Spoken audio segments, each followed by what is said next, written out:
কুয়াশায় আমরা যাচ্ছি দামান থেকে, নেপালের দামান থেকে আমরা বীরগঞ্জ যাচ্ছি। এটা মোটামুটি 5,000 ফুটের 7,000 ফুটের থেকে আমরা নামছি। এটা 5,000 ফুট আর কি। আমরা নামছি 7,000 ফিট থেকে, মানে এভারেস্ট দেখতে গিয়েছিলাম দমনের, সেখান থেকে নামছি। এখন আমরা এটা 5,000 ফিটের মধ্যে রয়েছে। আর এখানে আসার সব থেকে বেস্ট সময় হচ্ছে পুজোর পর, ছট পুজোর পরে যদি আসা হয়, এটা এই এলাকা থেকে স্নোফলস পাবে এবং এভারেস্টকে দেখতে পাওয়া যায় ভিউ পয়েন্ট থেকে। নেপালের এটা দারুণ জায়গা। দেখো না, এখন এটা মে মাস, তীব্র গরম। এখানে তীব্র গরম নিচে যেখানে, আমরা এখানে কিন্তু এতটা ঠান্ডার মধ্যে আছি। বাস চেলাম বলে দাও শুধু দমনে। পুরো আমরা দমন থেকে এবার নামছি, আমরা যাচ্ছি বীরগঞ্জের দিকে। এখন বাজে 4টে।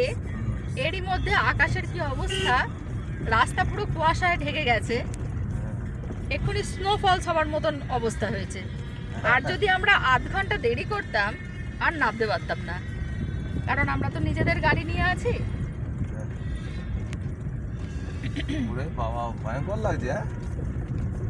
কি অবস্থা দেখো না রাস্তা, পুরো তবু তো এখন রাস্তাটা তবু একটু দেখা যাচ্ছে। আর একটু দেরি করে ফেললে আমরা আর নামতে পারতাম না। আমরা রাস্তায় ছবি তুলতে তুলতে আসছিলাম, দেরি আমাদের এমনি হয়ে গিয়েছিল। যেমন টার্নিং আর কিরকম পুরো দেখো, কি দেখতে পাবো নাকি রে ভাই? এখানটা দেখো, আগে পাহাড়ি রাস্তা, তারপর আবার এরকম ঘন কুয়াশা। এবার ঠান্ডা লাগছে খুব। ঠান্ডা আমার অনেকক্ষণ থেকেই লাগছে। আমি তো রীতিমতো একটা হালকা চাদর গায়ে দিয়ে নিয়েছি। ভালোই ঠান্ডা লাগছে গো। অথচ এটা কিন্তু মে মাস। দামান কিন্তু, নেপালের দামান, এটা কিন্তু গ্রীষ্মকালের একটা আমাদের ডেস্টিনেশন হলো মাঝে মাঝেই এসে থাকার, এবং দারুণ ঠান্ডা পাবো। এখনই যদি এরকম ঠান্ডা, এখানে তো মে মাসে ঠান্ডা। হ্যাঁ, তোমার আমি মে মাসের ডেস্টিনেশনের কথা বলছি। তোমার ওই ডিসেম্বরে বলছো তো এখানে স্নোফলস হয়, বরফ পড়ে যায় এখানে। হ্যাঁ, কিন্তু গরমকালে যে আমরা একটা ঠান্ডা জায়গা খুঁজি, তো সবসময় তো দার্জিলিং সম্ভব হয় না যাওয়া। এটা দামান কিন্তু, নেপালের দামান, এটা কিন্তু একটা দারুণ ডেস্টিনেশন আমাদের দুজনের।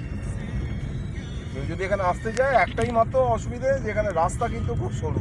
আর ওই যে বানসালের ব্যাপারটা, ওটা একদিন এক্সট্রা দরকার হলে পাওয়া যাবে না। যতদিন তুমি বানসাল করিয়ে আসবে, খুব চড়াই রাস্তা, কিন্তু ততদিনই কিন্তু তুমি থাকতে পারবে নেপালে। এই রাস্তা বেশিরভাগই আসে না কেন বলো তো, এই এত চড়াই রাস্তা আর ছোট ছোট টার্নিং, রাস্তাও সরু, মানে ম্যাক্সিমাম ভয়ে এখানে গাড়ি চালানো সত্যিই খুব রিস্ক। দেখো না তুমি, এরকম একটা সরু রাস্তা, তারপরে এরকম ঘন কুয়াশা। এই যে ঘন কুয়াশা দেখতে পাচ্ছ, দেখবে এখানে দেখতে পাচ্ছ, দেখো একে পাহাড়ি রাস্তা, তারপরে এরকম ঘন কুয়াশা। এই কারণে এই রাস্তায় খুব কম গাড়ি আসে। বাচ্চারা স্কুল থেকে ছুটি হয়ে গিয়েছে, আমাদের অনেকে লিফট চাইছিল, কিন্তু আমরা তো এদের কাছে বিদেশি, লিফটটা দেওয়া ঠিক হবে না।